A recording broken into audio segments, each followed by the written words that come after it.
Ara la Vega i jo us explicarem com aprenem l'anglès a l'escola.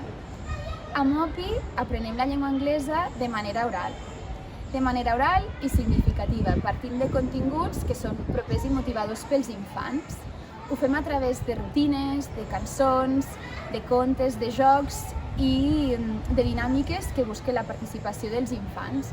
Per tant, les habilitats comunicatives que treballem principalment són l'escolta, ja sigui de les instruccions de la mestra o de les intervencions de les companyes i els companys, i la parla, fent que els nens i nenes puguin dir paraules de vocabulari en anglès o fins i tot també petites estructures o frases.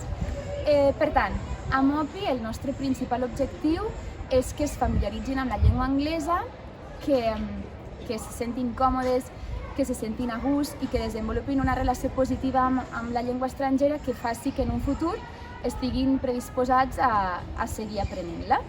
I vosaltres, com treballeu l'anglès a la PIN? Doncs gràcies, Cristina. A la PIN comencem també molt amb un treball de la llengua oral, partint també dels projectes que treballen a la PIN i treballant d'aquesta manera molt amb dinàmiques, amb jocs, que vagin fent una participació també i una producció més activa dels alumnes en llengua anglesa.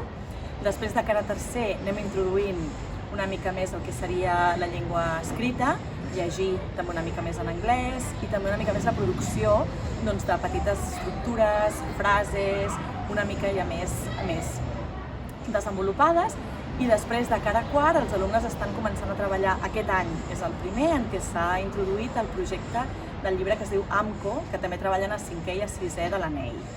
És un llibre que treballa d'entrada amb una rutina diària en llengua anglesa, en què els alumnes són els protagonistes, de mini teachers, i que es fan preguntes entre ells. A continuació, treballa molt el que seria la llengua oral mitjançant listenings de vocabulari i diferents dinàmiques o petits jocs, i després ja treballa el que serien més de cara a les estructures del reading i el writing. I d'aquesta manera, progressivament, els alumnes es van adentrant més en una llengua anglesa des de l'oral fins a un treball ja més escrit, que permet també que sigui una adquisició més gradual de la llengua. And that's it.